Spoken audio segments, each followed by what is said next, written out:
Guys, welcome back to our channel Cyrus tutorial. तो आप लोग कैसे हैं? आई होप आप सब अच्छे होंगे, सब कुछ ठीक होगा। तो आज का जो टॉपिक है वो मैं लेके आई हूँ लोकसभा। इससे पहले इससे रिलेटेड दो टॉपिक यानी संसद, जिसके बारे में मैंने सिर्फ ब्रीफ बताया था, जिसके बारे में थोड़ी सी जानकारी दी थी। संसद एक बहुत बड़ा टॉपिक है समझने के लिए, लेकिन मैं थोड़ा सा उसके बारे में बता दिया था। उसके अलावा मैंने राज्यसभा के बारे में आपको बताया था। तो आज इसी टॉपिक से रिलेटेड तीसरी वीडियो यानी कि लोकसभा लेके आई हूँ। तो सबसे पहले लोकसभा के बारे में, जो कि इस समय का सबसे हॉट टॉपिक कह लीजिए या चर्चित विषय कह लीजिए है। इस समय आप किसी से भी बात करेंगे लोकसभा के बारे में, हर किसी की अपनी एक राय है, क्योंकि लोकसभा के चुनाव चल रहे हैं देश में और साथ में आने वाला है रिजल्ट। तो वो टॉपिक तो बाद में हो गया। तो हम बात करते हैं लोकसभा का। तो लोकसभा जो है वो होता है संसद का एक सदन, एक हाउस होता है। तो लोकसभा के बारे में किस आर्टिकल में विस्तृत बताया गया, फिर किस आर्टिकल के अंदर लोकसभा का विवरण दिया गया है, वो है आर्टिकल 80। मैंने बताया था आर्टिकल 80 में लोकसभा के बारे में बताया गया है। इसके अलावा इसकी सीटों के बारे में भी बताया गया है। तो मैं बता दूं, मैक्स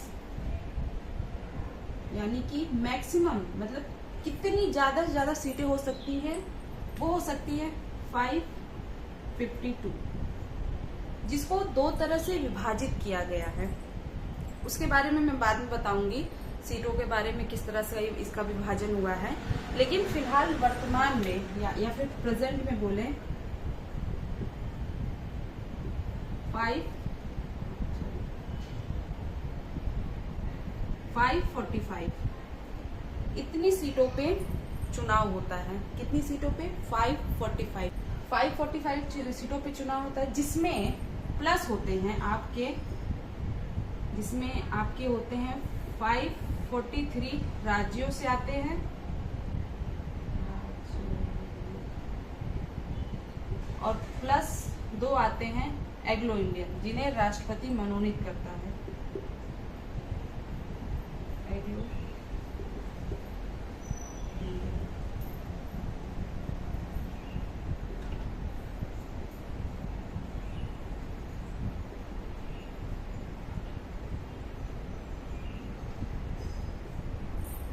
तो ये वर्तमान है लोकसभा की सीटों का विवरण।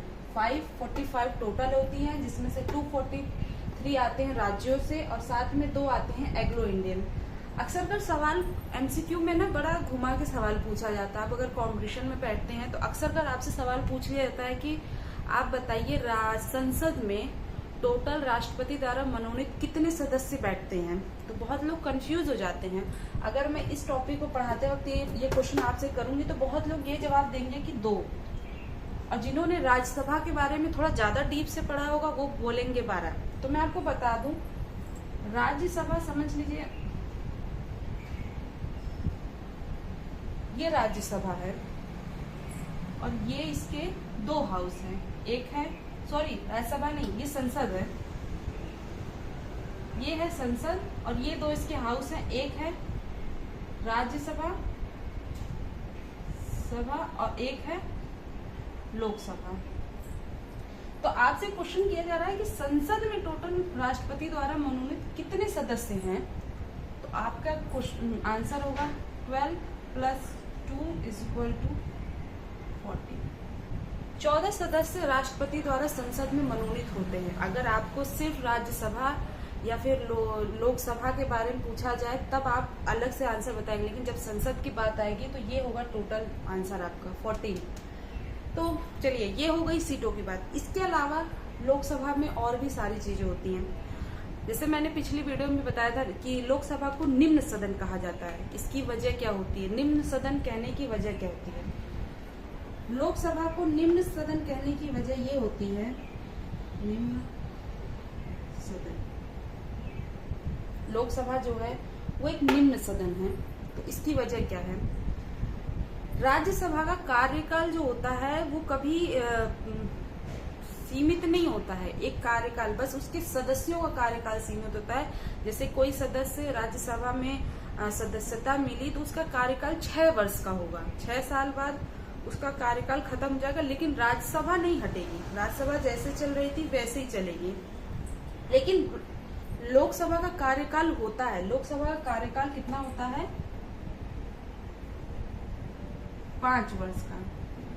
5 वर्ष के बाद दोबारा चुनाव होते हैं, एक नई सरकार आती है जो चुनाव जीतती है, लोकसभा में बहुमत के साथ बैठती है, तो वहां से उसका कार्यकाल स्टार्ट होता है। लेकिन इसके अलावा भी लोकसभा का कार्यकाल इससे पहले भी खत्म हो सकता है, या आप कह लीजिए कि पहले ही किसी सरकार का जो बहुमत मिला था उनका बहुमत हट जाना, या फिर बहुमत साबित करने में असफल हो जाने से भी सत्ता गिर जाती है, बोलते हैं ना सरकार गिर गई।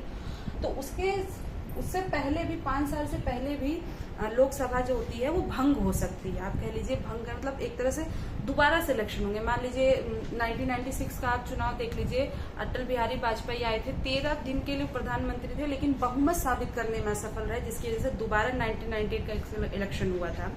तो उस समय 2 साल के अंदर ही सरकार गिरी, दोबारा से 2 साल के अंदर ही सरकार बनी।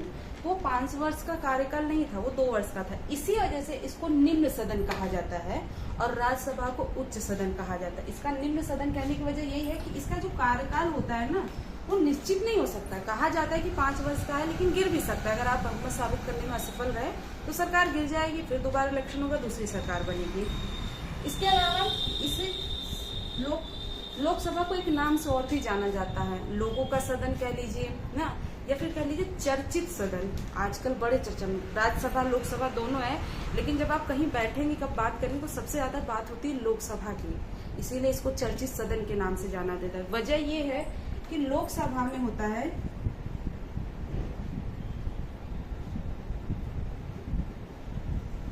प्रत्यक्ष चुनाव, या कह लीजिए डायरेक्ट चुनाव। जैसे इस समय है, हर कोई जाता है वोट देता है। आप 2 तरह के चुनाव में भाग लेते हैं ज्यादातर, या लोकसभा का होगा या विधानसभा का या फिर पंचायत का, लेकिन कभी राज्यसभा के चुनाव में आपने कभी भाग नहीं लिया, क्योंकि राज्यसभा का चुनाव जो होता है वो इनडायरेक्ट होता है, अप्रत्यक्ष होता है। यही वजह है कि ये लोगों में इतना ज्यादा चर्चित रहता है, और इसी वजह से इसको एक तरह से प्रथम सदन का भी एक दर्जा दिया गया है। निम्न सदन, वजह ये है कि जो इसका कार्यकाल है वो भंग हो सकता है। प्रथम सदन की वजह यही है कि ये बहुत चर्चित रहता है, लोगों में बहुत ज्यादा बात होती है, इसी वजह से इसको लोगों का भी सदन कहा जाता है। यानी लोगों के द्वारा जो हाउस बनाया गया, लोगों के द्वारा लोग इसमें आते हैं, सदस्य के तौर पे प्रतिनिधि चुने जाते हैं, वो जीतते हैं, फिर आके लोगों का मतलब एक तरह से मान लीजिए कोई एरिया है, इस समय सबको पता होगा, एक एरिया से कोई व्यक्ति खड़ा है, तो जब वो लोकसभा में जाएगा तो वहाँ के एरिया के लोगों की बात करेगा कि वहाँ के लोगों को क्या चाहिए, वो लोगों के पास लोकसभा के द्वारा संसद तक पहुँचाता है। तो इसीलिए इसको लोगों का भी सदन कहा जाता है। बहुमत होना बहुत जरूरी है। जिस सरकार के पास बहुमत होती है और वो आज सदस्य आपस में चुन के पीएम चुनते हैं, यानी प्रधानमंत्री, तो प्रधानमंत्री हमारे देश की एक तरह से ज्यादातर चीजों को देखता है। तो प्रधानमंत्री बहुमत के द्वारा चुनी गई सरकार से कोई एक व्यक्ति आता है जो पीएम चुना जाता है। ठीक है, मैं आपको बहुत छोटे छोटे चीजें बता रही हूँ, आप चाहे तो नोट डाउन कर सकते हैं, या फिर आप चाहें तो मैं इसको लिख दूंगी एक तरफ, आप देख लीजिएगा। मैं उसको एकदम से लिख के नहीं लाई, एकदम से लिखी हुई चीजें बस कोई नोट डाउन कर लेता, समझ नहीं आती हैं। इसके अलावा लोकसभा को युवाओं का सदन भी कहा जाता है, मतलब जिसमें युवा लोग हैं, क्योंकि लोकसभा में जो आयु निश्चित करी गई है वो 25 वर्ष की करी गई। ज्यादातर लोग 25 वर्ष के बाद या 25 वर्ष के अंदर ही लोकसभा में आ सकते, प्रतिनिधि बन के, सदस्य बन के आ सकते। उसके अलावा अगर मैं बात करूं इसके अधिकारी की, तो इसमें 2 तरह के अधिकारी होते हैं।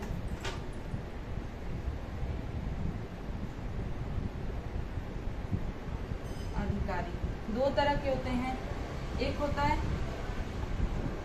अध्यक्ष और दूसरा होता है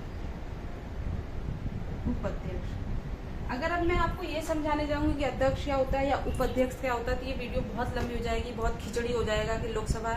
इसके बारे में किसी और वीडियो में समझाऊंगी कि अध्यक्ष और उपाध्यक्ष क्या होता है, ये कैसे चुने जाते, कौन होते वगैरह वगैरह, ये सब मैं दूसरी वीडियो में। ये हो गया बात, मैं इसको एक छोटे से क्लिप में आपको बता देती हूँ ताकि आपको समझ में आए।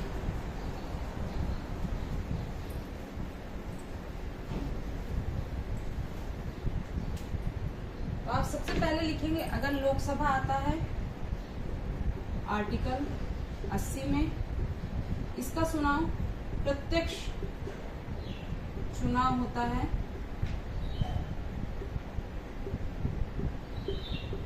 लोगों के द्वारा। उसके अलावा इसे निम्न सदन सदन कहा जाता है। वजह ये भंग हो सकती है।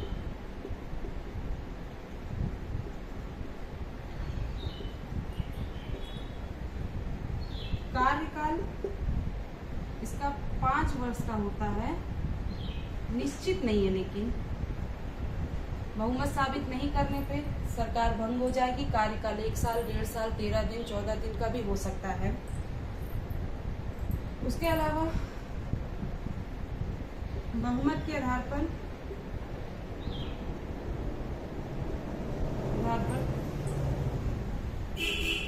प्रधानमंत्री की नियुक्ति होती है।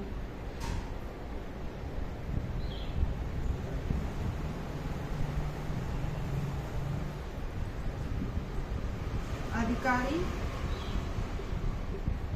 2 होते हैं, एक होता है अध्यक्ष और दूसरा होता है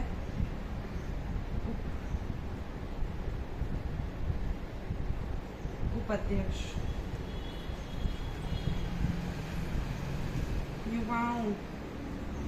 युवाओं का सदन कहलाता है क्योंकि इसमें आने के लिए 25 वर्ष की आयु होनी चाहिए। ठीक है, ये हो गया इसका ब्रीफ। आप इसको इस तरह से लिख सकते हैं ताकि आपको समझने में आसानी हो। इसको निम्न सदन के साथ ये भंग तो हो सकती है, इसीलिए इसको अस्थायी सदन भी कहते हैं। अस्थायी, जिसका कोई मतलब ये कभी भी भंग हो सकती है। और राज्यसभा जो होती है वो स्थायी सदन होती है। तो ये चीज आप चाहें तो इन दोनों में अगर कभी अंतर दे दिया कि आप अंतर बताइए 3-4, तो आप इस तरह से कुछ अंतर बता सकते हैं कि इसका चुनाव प्रत्यक्ष तौर पे होता है, राज्यसभा का अप्रत्यक्ष तौर पे यानी कि इनडायरेक्ट चुनाव होता है। ये निम्न सदन होती है क्योंकि ये भंग हो सकती है, या फिर अस्थायी सदन होती है।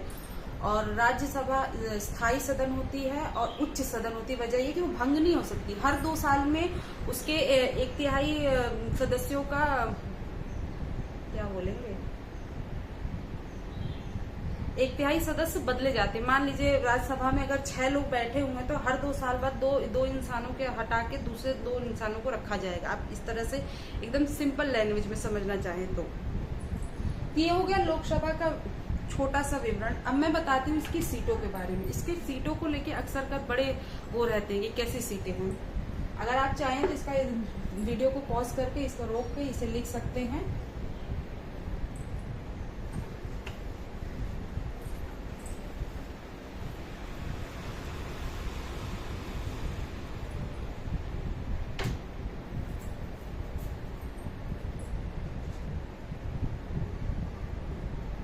होती है 552। कितनी सीटें होती है? मैक्स 552। 2 तरह से सीटें होती हैं। एक होती हैं निर्वाचन या फिर चुनाव द्वारा जो चुने जाते हैं, वो होती हैं 550। और दूसरा होती है एग्लो इंडियन, जिन्हें राष्ट्रपति मनोनीत करते हैं। 2। उसके अलावा ये जो निर्वाचन चुनाव होते हैं, जैसे निर्वाचन चुनाव की जो सीटें होती हैं, इनमें भी 2 तरह की होती हैं। एक होती है राज्य की, एक होती है केंद्र शासित प्रदेश। इसमें से 530 राज्य से आएंगी, बाकी 20 केंद्र शासित प्रदेश से। ये तो मैक्स सीटों की बात करी गई है, ठीक है। लेकिन वर्तमान में क्या चल रहा है? वर्तमान में 545 टोटल सीट है, जिसमें से डायरेक्ट फिर से वही बनता है। चुनाव जो हो रहा है वो हो रहा है 553 के, और एग्लो इंडियन जो चुने जा रहे हैं वो हो रहे हैं 2। एग्लो इंडियन राष्ट्रपति चुनता किस आर्टिकल के अंदर, किस आर्टिकल में उसे ये सुझाव दिया गया या शक्ति प्रदान करी गई है कि वो एग्लो इंडियन चुन सकता है, दो सदस्यों को मनोनीत कर सकता है। 331 आर्टिकल 331 में राष्ट्रपति को ये शक्ति दी गई है कि वो 2 सदस्यों को मनोनीत कर सकता है, लेकिन वो एग्लो इंडियन होने चाहिए। बहुत लोग कंफ्यूज हो जाते हैं कि एग्लो इंडियन क्या होते हैं। तो जैसे जब हमारा देश था, जब वो अंग्रेजों के उसमें था, गुलाम था, तो बहुत सारे अंग्रेज थे जो उस समय यहाँ पे आए, यहाँ के लोगों से मिले, यहाँ के लोग उन्हें अच्छे लगे, उन्होंने शादी कर ली, अपना घर बसा लिया, लेकिन फिर एकदम से इंडिया आजाद हो गया। तो अब क्या करते, कुछ लोग तो यहाँ से चले गए बाहर, लेकिन कुछ लोग ऐसे थे जो अपने परिवार के साथ नहीं रह गए, जिनकी वाइफ या फिर जिनके हस्बैंड यहाँ के इंडिया के थे, तो वो यहीं परिवार के साथ बस गए। उसी समझ लीजिए उसी परिवार का कोई एक सदस्य जो होगा वो होगा एग्लो इंडियंस। समझ लीजिए जिसके रगों में आधा अंग्रेजी खून दौड़ रहा होगा, उस टाइप का, उसे कहते हैं एग्लो इंडियन। जो अंग्रेज भी हो और इंडियन भी हो, उन्हीं को कहा जाता है एग्लो इंडियन। तो उन्हीं लोगों में से कोई 2 लोग चुनते हैं। राज्यसभा में जो 12 लोग मनोनीत होते हैं वो किसी विशेष कला क्षेत्र या विज्ञान क्षेत्र से आते हैं, लेकिन इसमें वो एग्लो इंडियन ही होते हैं। वही 2 लोग मनोनीत होकर आएंगे जो एग्लो इंडियन होंगे, उसके अलावा कोई नहीं। तो इन सीटों का बंटवारा कैसे हुआ है? सेम 2 तरह की इन सीटों का भी बंटवारा होगा। एक होगा राज्य का, एक होगा यूनियन टेरिटरी या फिर कह लीजिए केंद्र शासित प्रदेश। 530 यहाँ से आ रहे हैं और 12 यहाँ से। ये है लोकसभा की सीटों का विवरण करें या फिर कहें बंटवारा कैसे किया है, कि कहाँ से कितने सदस्य आते हैं, ये है। आप चाहे तो इसको कहीं लिख सकते हैं, नोट डाउन कर सकते हैं, स्क्रीनशॉट ले लीजिए। तो ये था लोकसभा के बारे में छोटा सा ब्रीफ। आपके बहुत सारे क्वेश्चन जो होंगे इसमें आ गए होंगे। मैंने इससे बताया कि अगर कभी क्वेश्चन पूछा जाए संसद में टोटल कितने सदस्य राष्ट्रपति द्वारा मनोनीत होते हैं, तो आपको आंसर देना है 14। लोकसभा राज्यसभा का पूछता है तो वो आपको पता है किस आर्टिकल के अंदर एग्लो इंडियंस आते हैं। 331 में राष्ट्रपति को ये अधिकार दिया गया है कि वो एग्लो इंडियन को मनोनीत कर सकता है। उसके अलावा टोटल मैक्सिमम सीटों के बारे में अगर कभी कोई ये पूछे कि राज्यसभा में मैक्सिमम सीटें कितनी है, तो आपको आंसर ये देना है, और जब प्रेजेंट में पूछेगा तो ये बताना है। तो ये था कुछ इस तरह था लोकसभा। आपको ये लोकसभा कैसे लगा, मतलब लोकसभा आपको समझ में आया नहीं आया, आपको कमेंट करके बताना है। इसके बाद मैं लाऊंगी लोकसभा के ही अध्यक्ष और उपाध्यक्ष के बारे में एक छोटी सी वीडियो, जिसमें उनकी जानकारी होगी कि उनका निर्वाचन कैसे होता है, किसके द्वारा वो शपथ लेते हैं, किस आर्टिकल के द्वारा उन्हें कौन सी शक्तियां प्रदान है, या फिर वो किस ग्रुप से रिलेटेड रहते हैं, वगैरह वगैरह। तो आपको ये वीडियो कैसी लगी हो आप मुझे जरूर बताइएगा कमेंट करके। अगर वीडियो अच्छी लगी हो तो मेक श्योर वीडियो को लाइक, चैनल को सब्सक्राइब और साथ साथ बेल आइकन को दबाइएगा, ताकि आने वाली हर वीडियो का नोटिफिकेशन आप तक पहुंचे। तो आज के लिए इतना ही, मिलते हैं नेक्स्ट वीडियो में।